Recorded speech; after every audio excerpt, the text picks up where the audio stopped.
Nous sommes le mercredi 9 janvier, mesdames et messieurs, bienvenue si vous nous rejoignez sur Télé Djibouti dans cette nouvelle édition de votre journal de 22 heures au sommaire de l'actualité.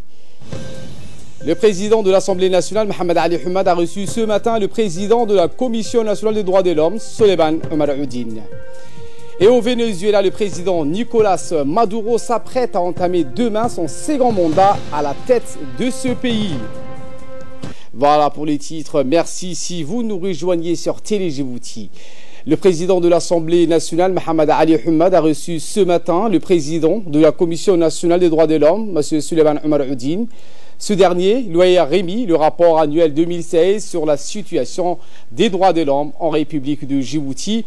Tous les membres de la CNDH étaient présents alors que le président de l'Assemblée avait à ses côtés les membres du bureau de l'Assemblée, dont le vice-président Enyossi Ouattara. Outre la cérémonie de remise du rapport 2016, c'était une occasion de faire connaissance entre le président de l'Assemblée et les différents commissaires de la CNDH qui ont pris leurs fonctions en mai 2016. Au cours de la rencontre, Souleymane Omar Oudine a indiqué que la CNDH a été réformée dans son organisation et son fonctionnement afin de renforcer ses missions et lui accorder plus d'indépendance et d'autonomie. Le président de l'Assemblée a félicité les membres de la CNDH pour la qualité du travail accompli. Autre actualité de ce 22 heures, le ministre de la Communication chargé des postes et des télécommunications, Abdi Youssouf Sougué, a reçu aujourd'hui dans son cabinet une délégation de la Banque islamique de développement. La délégation a été introduite dans les bureaux du ministre par le directeur général de Djibouti Télécom. Lors de la rencontre, les discussions ont porté sur le projet connu sous l'acronyme de DER pour Djibouti Africa Regional Express. Il reliera grâce à des câbles de fibre optique Djibouti aux capitales de la région. Le développement va financer ce projet qui permettra aux pays de la sous-région d'être connectés avec Djibouti et bénéficier ensuite des liaisons de télécommunications avec le monde. Ce projet a été initié par l'opérateur historique du pays, soit Djibouti Télécom. Après donc la rencontre avec le ministre de la Communication, la délégation de la BID, la Banque islamique de développement, s'est rendue au siège de Djibouti Télécom à Haramous, où atterrissent tous les câbles sous-marins de communication internationale. La délégation a pu saisir l'importance des investissements consentis jusque-là et qui font de Djibouti un point privilégié de connexion vers l'international. La délégation a visité les locaux de la station d'atterrissement des câbles sous-marins de télécommunications ou du centre de données ou data center. Sur place, ils ont écouté d'une oreille attentive les explications du directeur général de Djibouti Télécom, M. Assoui, sur les nouveaux pôles d'expansion commerciale. Et ce, faut-il préciser, avec le double aval de son ministère de tutelle et du gouvernement. Il s'agit de tirer profit par ce biais du formidable développement du marché des télécommunications au niveau régional, voire mondial. Rappelons que l'opérateur national des télécommunications a fait sien le choix de créer une activité de transit de capacité et de données à l'international. L'offre de services cible les opérateurs de la région. Elle conforte la vocation de Djibouti d'être un hub régional de télécommunications. Et voilà qui nous ramène de parler d'une séance de lecture pas comme les autres. C'est ainsi que le ministre de l'Éducation nationale et de la formation professionnelle, Moustapha Mohamed Mahmoud, s'est prêté au jeu en renfilant son costume d'enseignant aujourd'hui lors d'une séance de lecture de contes devant des élèves du collège de Charles de Foucault. Un exercice inédit pour un ministre de l'Éducation nationale qui a voulu montrer l'exemple et ouvrir la voie à d'autres personnalités publiques et des citoyens lambda de faire de même. Pendant un peu moins d'une heure, le ministre est redevenu enseignant, le temps d'une matinée à relater aux élèves de la classe de 6e 1 du C2F l'histoire d'une fratrie, Bouhabdi et Guélé, qui réussit chacun dans un certain domaine de la vie. Attentifs d'un bout à l'autre de l'histoire, les élèves ont été captivés par un récit passionnant contre d'une voix mélodieuse et parentale. Il faut dire que le ministre y a mis l'art et la manière en sortant toute sa palette d'enseignants chevronnés, tant et si bien que les élèves ont été studieux et tout oui. Au fil du compte, cette séance de lecture s'inscrit dans le cadre du projet national lancé par le MENFOP pour raviver et redonner le goût de la lecture à tous les élèves. De sensibilisation et surtout comment donner aux élèves l'envie de lire. Donc c'est tout un projet que nous avons commencé donc à réfléchir depuis l'année dernière. Cette année, alhamdoulilah, nous avons pu le mettre en œuvre. Donc des responsables du ministère, mais également des bénévoles, vont tour à tour, en fonction de leur disponibilité, donner un peu de leur temps. Et les buts qui est recherché derrière, c'est donner l'amour du livre et donc de la lecture. En fait, voilà, c'est donc tous ces responsables. Je voulais dans un premier temps remercier tous les responsables du ministère, mais également les bénévoles qui vont donc nous accompagner dans ces projets. Et Inch'Allah, comme je le disais tout à l'heure, les attentes sont bien sûr énormes. Les attentes sont en fait, encore une fois, comment améliorer la qualité des enseignements, apprentissages. Derrière, c'est cet amour de la lecture, cette envie de lire. L'enfant donc va améliorer son vocabulaire, il va améliorer son oral, donc derrière, ce que nous recherchons, c'est améliorer la réussite des élèves. Je vous emmène la ville de l'Unité d'Ikil, où la lutte contre la soif et faciliter l'accès à l'eau potable constitue l'une des priorités absolues de la politique du gouvernement. C'est dans cette perspective qu'hier, la directrice du département a effectué un déplacement à la tête d'une importante délégation composée du haut cadre de cette direction dans le village de Kontali et chez Haïti. Dans la région de Dikil, l'événement était marqué par la présence du préfet adjoint de la région de Dikil, Youssouf Ali, le président du conseil régional Abdelrahman Younis, ainsi que la représentante adjointe du bureau de l'UNICEF, Mme Alexandra Ilmer. La visite de ces hôtes de marque avait pour but de procéder à l'inauguration de vastes travaux de rénovation du système d'alimentation d'eau potable dans ces villages ruraux, où les problématiques de la soif avaient atteint un seuil crucial. En effet, le problème de l'accès à l'eau était devenu une préoccupation majeure des habitants de ces lieux. Une conduite d'alimentation d'eau est mise en place pour les deux villages à partir du forage de Gami, qui se situe à 6 km des villages. Un appui financier du bureau de l'USAID par le biais de l'UNICEF est obtenu pour couvrir une partie de l'enveloppe destinée à la rénovation. Écoutons Mme Alexandra.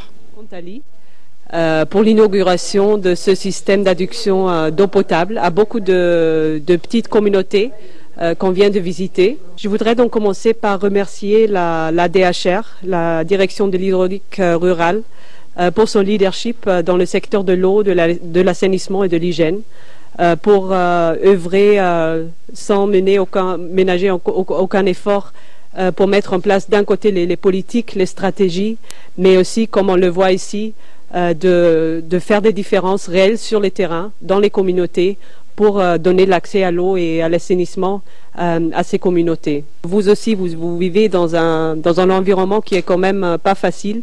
Et donc je pense que c'est surtout dans ces contextes-là qu'on se rend compte de l'importance de l'eau. L'importance de l'eau pour les enfants surtout, pour qu'ils puissent bien grandir, pour qu'ils puissent, et justement pour l'accès à l'eau, la proximité de l'eau aux communautés et aux familles, diminue la corvée d'eau que les femmes et les filles doivent faire et leur permet justement de se concentrer sur d'autres activités, sur des activités génératrices de revenus pour accompagner les écoles dans leur scolarité. Et de son côté, Mme Suleiman a indiqué que la mission de la direction de l'hydraulique rurale est de mettre les populations des zones rurales à l'abri des difficultés liées au stress hydrique. Écoutons ses propos.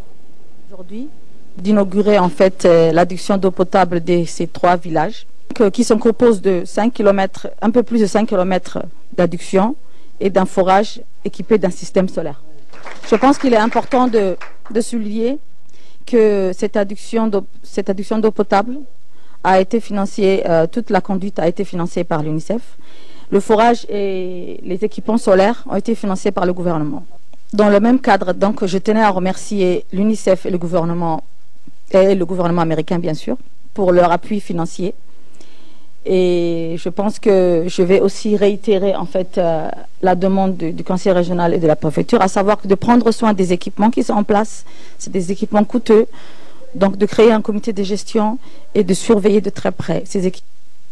Autre activité de l'ONEAT, cette fois-ci dans la capitale, où les techniciens de l'Office national de l'eau et de l'assainissement de Djibouti, l'ONEAT, sont à pied d'œuvre depuis hier pour terminer à temps les travaux de déviation de la conduite d'eau potable de l'Éthiopie au niveau de PK13, une équipe de l'ONEAT se sont rendus sur place afin de voir de visu l'état d'avancement de ces travaux, rappelant qu'un incident ayant entraîné une perturbation de l'alimentation en eau dans la commune de Balbala dans la semaine dernière.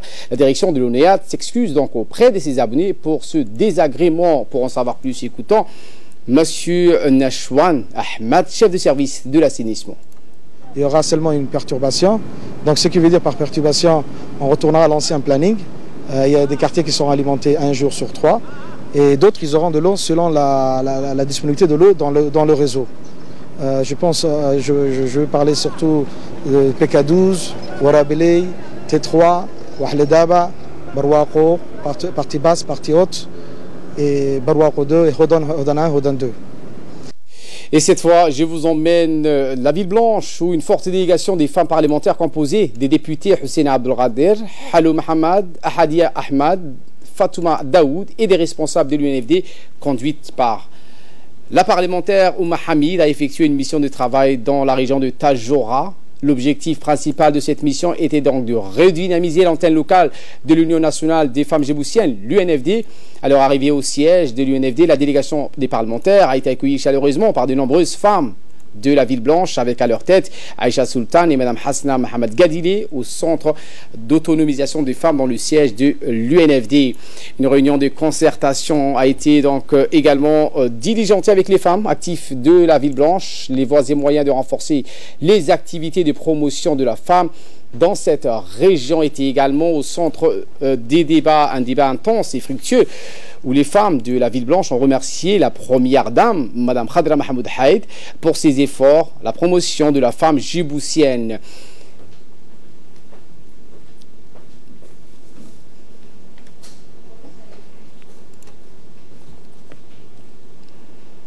La parlementaire Ouma Mohamed Hamid s'est adressée aux femmes de la Ville Blanche pour lui transmettre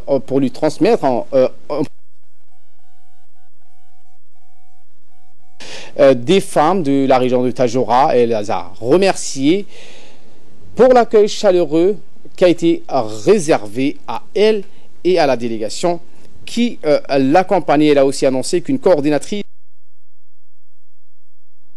la capitale sera prochainement recrutée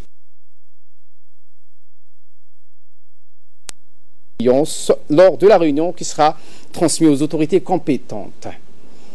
Et de là, nous passons aux nouvelles à travers le monde. La ville de Bagdad, étape surprise de la tournée régionale de Pompeo. En tournée régionale, le secrétaire d'État américain Mike Pompeo est arrivé aujourd'hui à Bagdad pour une visite surprise 2 semaines après un passage du président américain Donald Trump, vivement critiqué pour n'avoir rencontré aucun responsable irakien. Il y a 2 semaines, le président Trump avait rendu visite à des soldats américains stationnés dans ce pays, mais sans passer par les autorités. La question de la présence de l'État islamique en Syrie, qui partage avec l'Irak des centaines de kilomètres de frontières désertiques, est propice à l'installation de cellules djihadistes clandestines et majeures pour Bagdad. Outre la Jordanie et l'Irak, Pompeo doit se rendre en Égypte, à Bahreïn, aux Émirats arabes unis, au Qatar, en Arabie saoudite, à Oman et au Koweït, selon le département d'État. Je vous le disais en titre, au Venezuela, le président Nicolas Maduro s'apprête à entamer demain son second mandat à la tête de ce pays, mais ce mandat est contesté par une partie de la population et qui bénéficie de soutien des pays limitrophes. Nicolas Maduro entamera demain son 2e mandat présidentiel à la tête de ce pays. Il ne prêtera pas serment devant le Parlement qui lui est hostile, mais devant le tribunal suprême électoral, un 2e mandat contesté par une partie de la population et la communauté internationale. Ces derniers estiment que le processus électoral n'a été ni libre ni crédible. Outre les entorses à l'état de droit, le Venezuela s'enfonce aussi dans la pire crise économique de son histoire, avec une hyperinflation devrait encore atteindre des sommets en 2019. Voilà pour l'essentiel de ce 22h. Merci à vous de nous avoir suivis et très bon suivi des programmes sur Télé Djibouti.